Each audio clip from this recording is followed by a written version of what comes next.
and there are others joining in now. Okay, so today after this meditation class, so this will run until about 9 o'clock, and then at 9 o'clock we will begin the breathing exercises.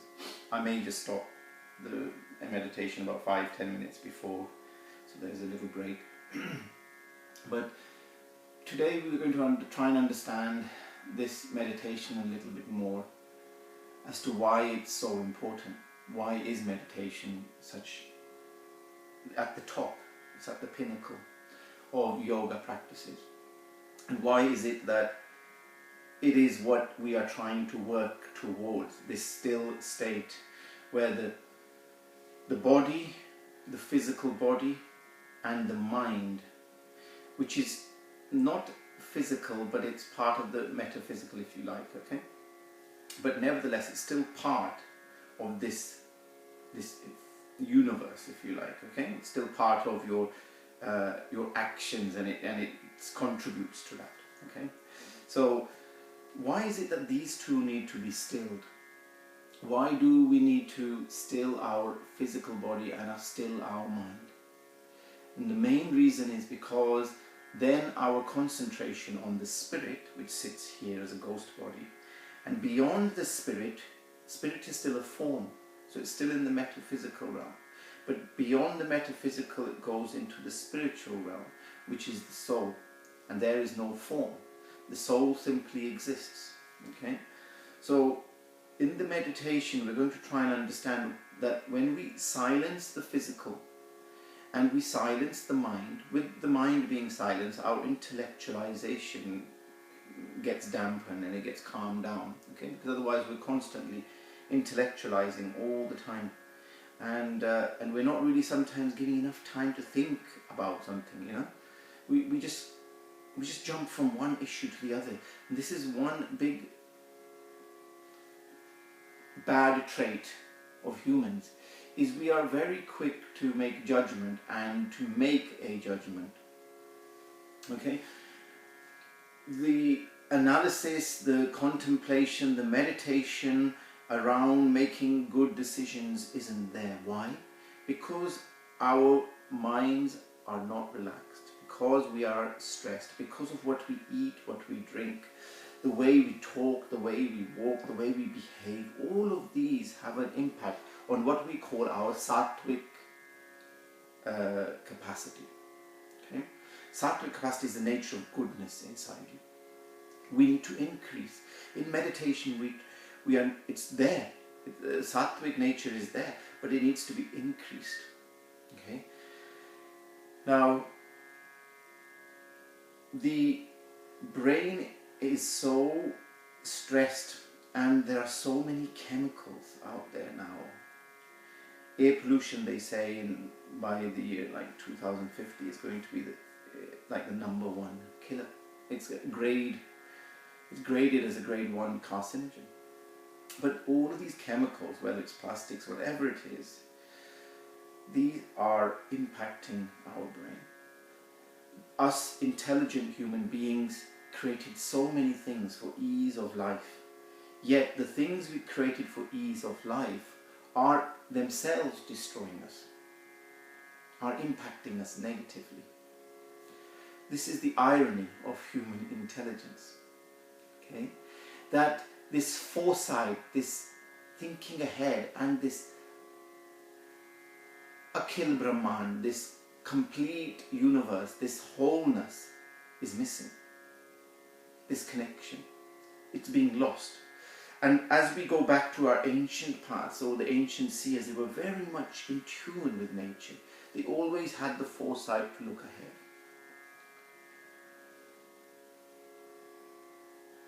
And these chemicals, these toxins, this stressed way of living is not allowing for the frontal lobes of our brain, our mind, to function.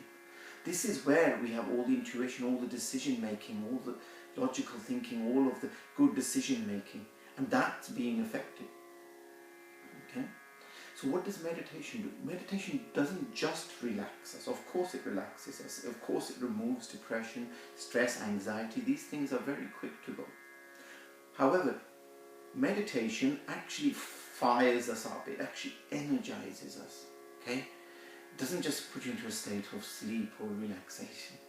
That's obviously a benefit, okay, where you become very relaxed, but you become able to become more relaxed to make clear decisions, okay, and become more focused in your life. This is what meditation is. Tatha Brahman Tatha Pind, this Sanskrit shloka, which is thousands of years old and predates something similar. A Greek philosopher said that what is above is also below. Basically meaning what exists out there in the universe also exists, and in the macrocosm also exists in the microcosm, and vice versa. What is happening in the microcosm is reflection of what is happening in the macrocosm, and what is happening in the macrocosm in the universe is a reflection of what is happening at a very cellular level, even at a bacterial level even.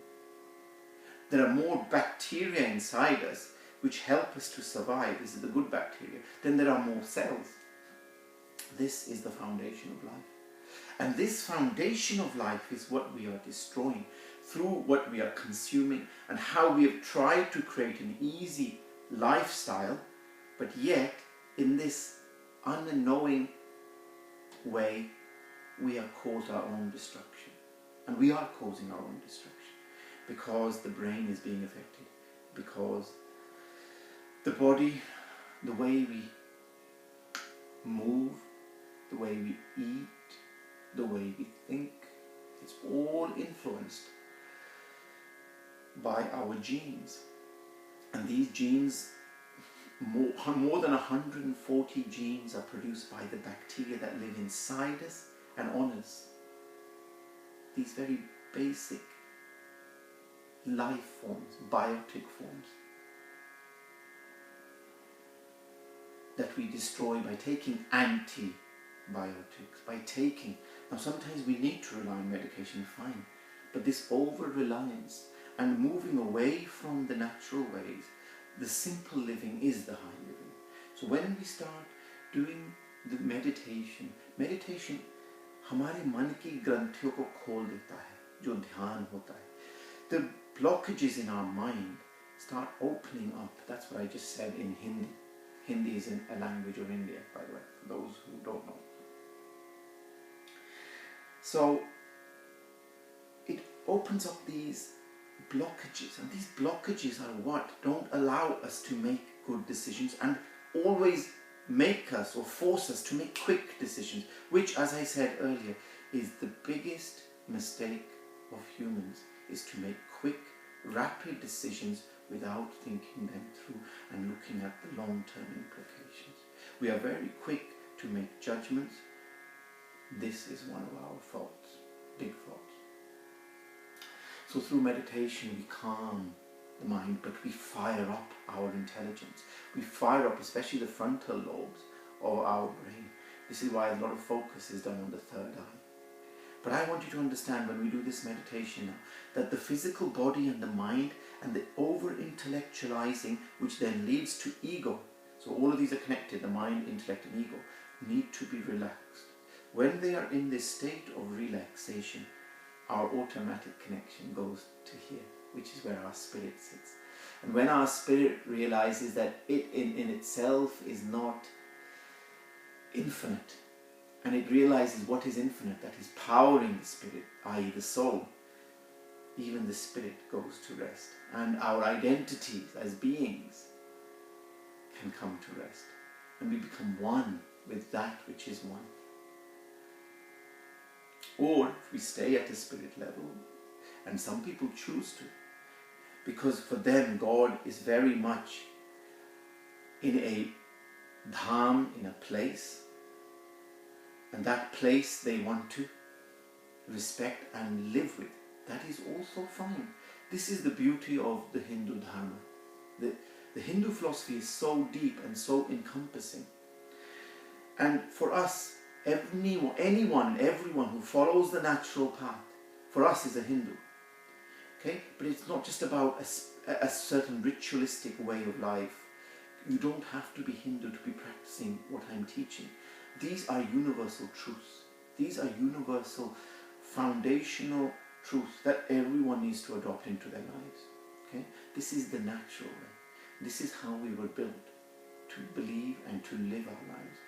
The more we move away from it, more we drift away from it, the more we lose ourselves.